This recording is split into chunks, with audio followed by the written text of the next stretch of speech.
They say that the longest journey you will ever take is from your head to your heart.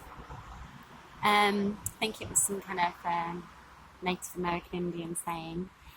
And it's so true, isn't it? I think the problem is it's a journey that I think some people never take.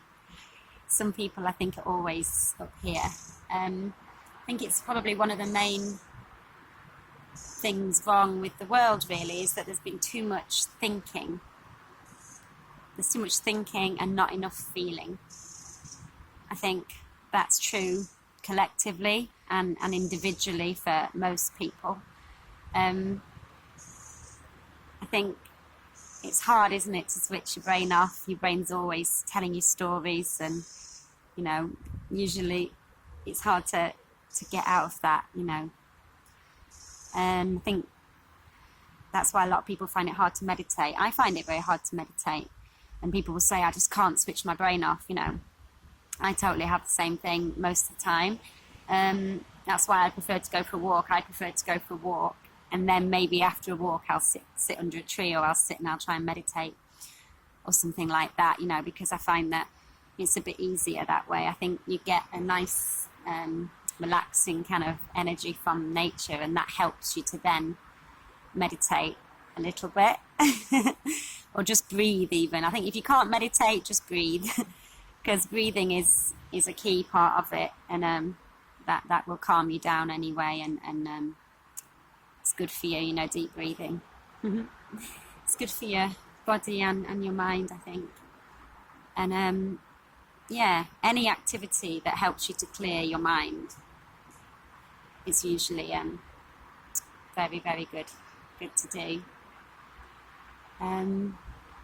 So there's a sad story at the moment with a friend I've got, and just to kind of give an example, and she's kind of been on and off with this guy, and he's a little bit younger than her. So she's kind of in her late 30s, so it's the TikTok age for women, isn't it?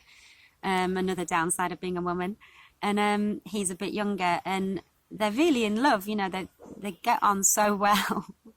But it's when they start thinking and talking about the future that they run into problems, So it's just, I find it really sad and a bit silly, because they keep splitting up because he's like, well, you're ready for kids and I'm not, and this and that, it's just the same. They're going round in circles. But when they stop thinking and just feel, they're really connected and they're really in love, and it's all perfect.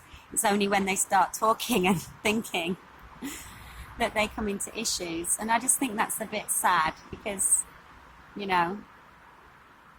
it just seems a shame, because it's such a hard thing to find, that kind of love and connection.